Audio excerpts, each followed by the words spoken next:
if their blood didn't boil under the blance of Nara.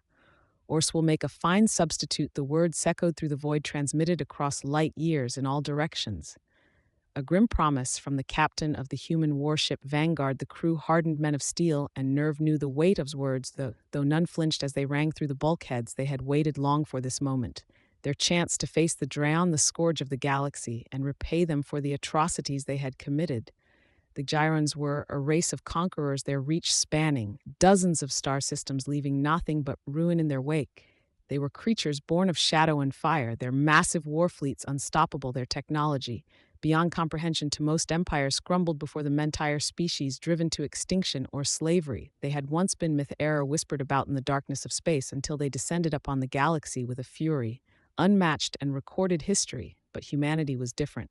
Humans had heard the stories, had watched as the Draon consumed their neighbors, growing ever closer to Earth's sec.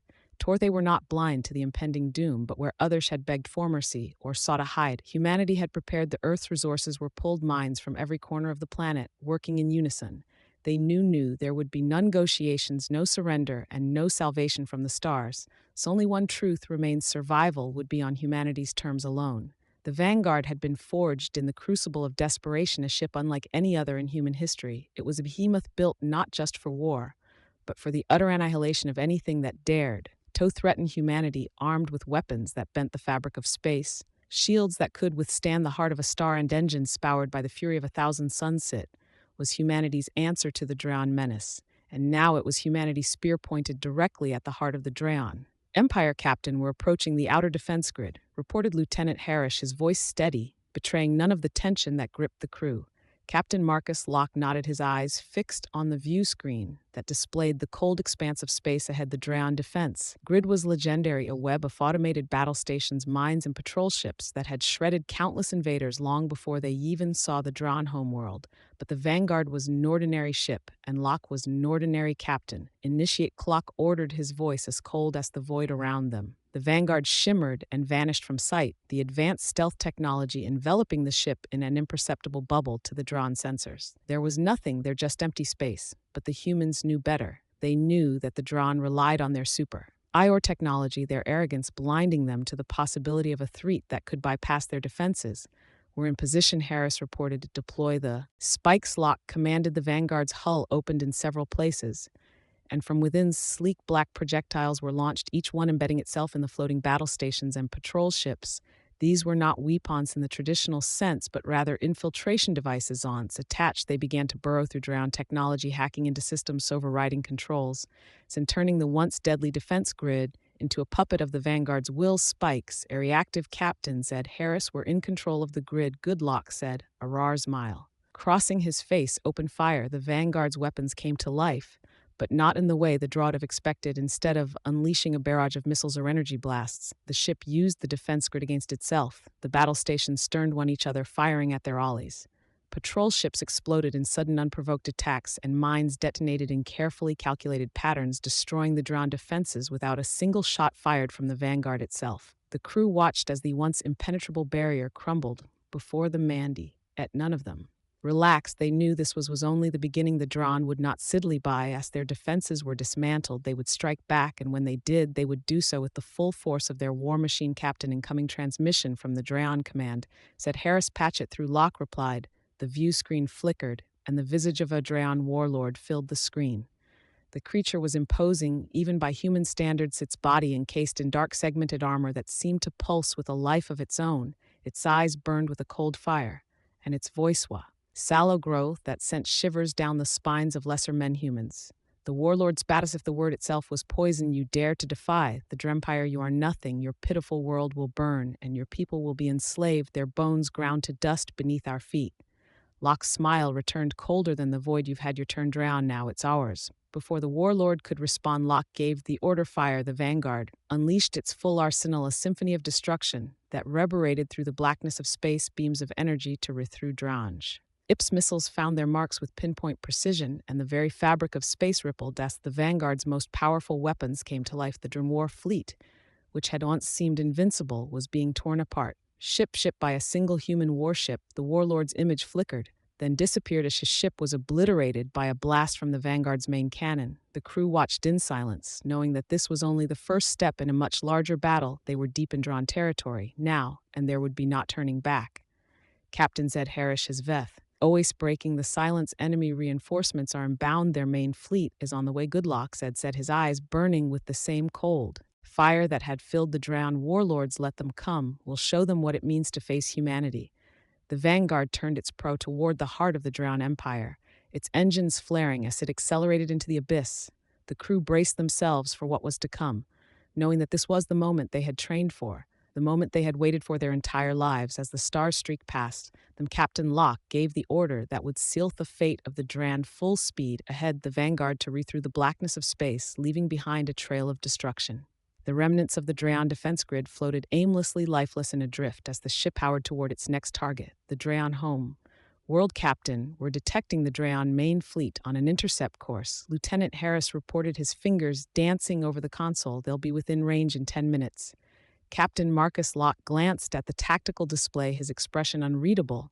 The Draon fleet was massive, a true armada of death battleships, the size of small moon carriers bristling with fightercraft, cruisers armed with weapons that decimate planets. It was a force designed to crush any opposition, a force that hadn't so countless times across the galaxy. But this time they faced something different.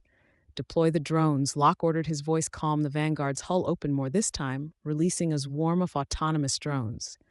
These weren't the typical combat drones used in past conflicts. They were experimental, built specifically for this mission. Each one was equipped with advanced AI capable of learning and adapting in real time, and loaded with the most advanced weaponry human. ID had ever developed. The drones shot forward, disappearing from view as they engaged their cloaking devices. They moved with purposes, spreading out in a wide formation to intercept the incoming Draon fleet. We're in for a hell of a fight. Captain said, Commander Steele, the ship's second command. He was a grizzled veteran, his face marked by the scars of countless battles. As if anyone understood the stakes, it was Steele. Locke nodded his gaze, never leaving the tactical display. Let them come. This is what we're here for. The minutes ticked by, each one feeling like an eternity. The crew remained silent, the tension palpable as they watched the blips on the screen draw closer. The Vanguard continued its relentless advance, showing no signs of hesitation. Finally, the Draon fleet came into view. It was a sight to behold, an ocean of ships, each one more menacing than the last. They moved in perfect unison, estimate to the cold efficiency of the Draon war machine. All hands prepare for battle, Locke commanded, his voice echoing through the ship's corridors. The crew responded instantly, every man taking his position, ready to do whatever was necessary. Righto, secure victory. The first shots were fired by the Draon, a barrage of energy beams and missiles that lit up the darkness. The Vanguard shields flared as they absorbed the initial impact, but Locke knew this was just the beginning. Drones are engaging the enemy. Harris reported, the view screen split into multiple feeds, each one playing the perspective of a different drone. The AI-driven machines weaved through the Draon fleet, dodging fire with precision and striking back with deadly accuracy. Explosions rippled through the Draon ranks as the drones targeted weak points, exploiting every vulnerability. But the Draon weren't strangers to, they quickly adapted, coordinating their fire to swat the drones out of the sky. For every drone that managed to take down a Draon ship, 2 more were destroyed in the process. Drone losses are mounting. Captain Harris warned. That's fine, Locke replied, his tone measured. They've served their purpose. He pressed a button on his console, and the tactical display shifted to show the true nature of the drone assault. As the drones fell, they released a cloud of nanobots, microscopic machines that could infiltrate and disable enemy systems. The nanobots swarmed over the Draon ships, invisible to the naked eye but deadly in their efficiency. Power grids fail. Dweepon systems malfunctioned, and communication lines went silent. The Draon fleet, easy synchronized instrument of destruction, was descending into chaos. Now it's our turn, Locke said, his eyes narrowing. The Vanguard surged forward, its engines pushing it to near relativistic speeds. The ship's weapons roared to life, unleashing a barrage of energy blasts and railgun rounds that tore through the crippled Draon ships. The main cannon fired a beam of pure destruction that sliced through the Draon flagship, cutting it in half. In a single shot, the Draon tried to regroup to mount a counterattack, but it was too late. The nanobots had done their job too well, and the Vanguard was now in the midst of their formation, an unstoppable force tearing through their ranks. The human warship moved with a deadly grace, its every shot finding its every move outmaneuvering the floundering Draon ship's. Enemy fleet is collapsing. Captain Harris reported, a note of disbelief in his voice. Finish them, Locke ordered. The crew executed his command with ruthless efficiency. There was no mercy, no hesitation, only the cold, calculated destra, each of an enemy that had terrorized the galaxy. For too long, the Vanguard's weapons continued to fire, cutting down ship after ship until there was nothing left but debris and the faint echoes of what had once been the Darian's greatest fleet. As the last Jiran ship exploded in a brilliant flash of light, the crew let out a collective breath. They had done it, against all odds. They had destroyed the heart of the Drown war machine, but none of them celebrated. They knew the mission wasn't over, not yet. Captain, we're receiving a transmission from Earth Command. Heresy. Debreaking the silence, Patcha through Locke replied. The view screen flickered, and the face of Admiral Graves appeared. The old man looked haggard, weight off the war clearly visible on his features, but his eyes were sharp, filled with the same fire that burned within Locke. Captain Locke, Graves began, his voice gravy, we of your success. The drawn fleet is no more, but there's still the matter of their home world. Locke nodded. We're already on our way. Admiral, the drawn will pay for what they've done, every last one. Graves held Locke's gaze for a moment, then nodded in return. Good luck. Captain Earth is counting on you. The transmission ended, leaving the crew insolence on s'more. Locke turned to his men, his expression a charde sever. Prepare for the final approach. He ordered, we're going to finish this. The Vanguard powered forward, cutting through the void toward the drawn home world. There was not turning back. No, they had drawn first blood. But the final battle was yet to come, and Locke knew deep in his bones that this was the moment that would decide the fate of humanity and the galaxy itself, the drowned home world. Nara loomed ahead, a dark, foreboding planet. Surrounded by a dense network of orbital defenses and planetary shields from orbit, the planet appeared as a roiling maw. Soft storm clouds and volcanic eruptions, its surface a hellish landscape that reflected the nature of its inhabitants. This was the heart of the Drown Empire, the source of all the pain and destruction they had wrought upon the galaxy. But now that heart was about to be stopped. The Vanguard slowed as it approached the planet, its weapon systems primed for the final assault. The crew was silent, each man focused on the task. Then, knowing that this was the end game, they had come this far, there was no room for doubt, no place for fear. Captain were within range of the planeta. Ride fences, Lieutenant Harris reported, his voice is steady. Activate the nanite cloud. Captain Locke ordered from the Vanguard's hull. A massive cloud of nanites was released, a shimmering sword in all directions. Then nanites invisible to the naked eye began to dismantle the Draenorbital defenses piece by piece, disassembling the massive gun platforms, missile silos, and energy turrets that ring the planet. It was an operation that would have taken entire fleets to accomplish, but the Vanguard diddle won. The nanites, working with surgical precision to neutralize every threat, were picking up a massive energy spike from the surface. Harris warned, it looks like they're powering up some kind of superweapon. Locke's eyes narrowed, bringing us into low orbit. Prepare to engage. The Vanguard descended toward the planet, skimming the upper atmosphere as it closed in on the source of the energy spike below them. The surface of Nara was a nightmare, a landscape of blackened rock, molten rivers, and towering spires that jutted out of the ground like the teeth of some ancient beast. The Drown had transformed their world into Ortres, a place designed for war and nothing else. East they neared the superweapon. The Vanguard sensors picked up a massive structure, a fortress that dwarfed anything they had encountered before. It was here that the Drown had concentrated their last stand, final bastion of defense that housed their most powerful planetary cannon, capable of destroying entire fleets with a single-shot. Lock weapons. So on that fortress, Locke ordered, we're taking it out before they have a chance to fire. The Vanguard's main cannon swiveled into position, its targeting systems locking onto the fortress, but before they could fire, the planet's surface erupted in a blaze of energy. The drawn superweapon fired a massive beam, oaf energy lancing toward the Vanguard. Brace for impact. Locke shouted. The ship shuddered as the beam struck the shields, the energy crackling across the hull. The shield shelled, but barely. The power of the superweapon was immense. Ditch effort by the Drant to destroy the human warship that had brought their empire to its knees. Shields at critical levels. Captain Harris yelled, we can't take another hit. Like that, Locke gritted his teeth. Fire the main cannon. Now the Vanguard fired a brilliant beam of energy shooting toward the drowned fortress. The shot hit Dead Sea, punching through the fortress's shields and striking the heart of the superweapon. There was a moment of silence. And then the fortress exploded in a massive fireball, the shockwave rippling across the planet's surface.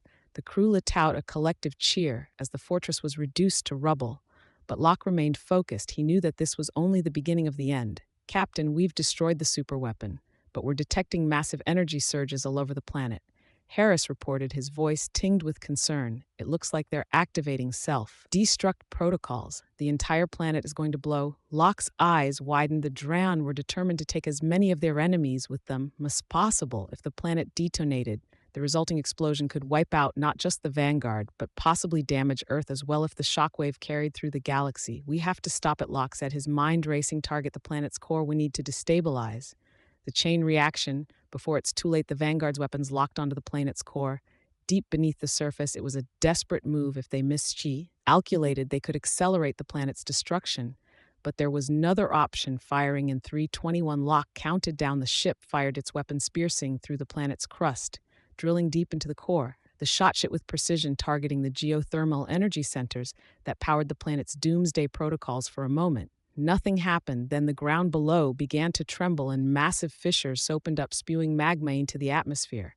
The chain reaction had interrupted. The planet's self-destruct sequence halted, but heat damage was done. The planet was tearing itself apart, the crust buckling under the pressure, the landscape cracking and shifting. As the core destabilized, "We need to get out of here," Captain Steele said urgently. "The planet's going to implode." Locke nodded. "Full reverse. Get us clear of the blast radius." The Vanguard's engines roared to life as the ship pulled away from the planet, accelerating as fast as it could behind them. Nara began to collapse, the entire surface buckling and folding inward. As the core gave out, the ship raced against time, pushing its engines to the limit. Come on, Locke muttered under his breath, his eyes locked on the view screen. And then, with a final shudder, the planet imploded. The explosion was massive, a supernova-like event that sent shockwaves rippling through space. The Vanguard was caught in the outer edges of the blast, the ship shaking violently as it rode the shockwave, but the shields held, healthy engines held.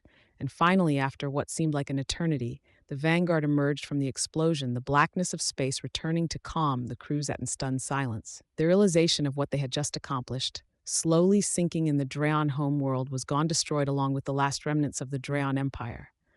The terror that had plagued the galaxy for Solo. Neng Wassover, Captain Locke, stood at the helm, his gaze fixed on the empty space where Nara had once been. Allowed himself a small smile, a smile of satisfaction, of victory. "It's done," he said quietly. The crew erupted into cheers, the tension of the mission finally breaking as they celebrated their impossible victory. They had done it against all odds, against an enemy that had seemed unstoppable. They had won. The galaxy was free. The Vanguard turned, setting course for Earth. There was none need for words. Every man on that ship knew what they had achieved. They were the ones who had stood against the darkness, who had faced down the terror of the Draonin, and emerged victorious as the ship sailed through the void. Captain Locke allowed himself one last look at the empty space behind them, at the place where the Draon Empire had met its end. And then, with a final satisfied nod, he turned his attention forward toward the future that they had fought so hard to secure.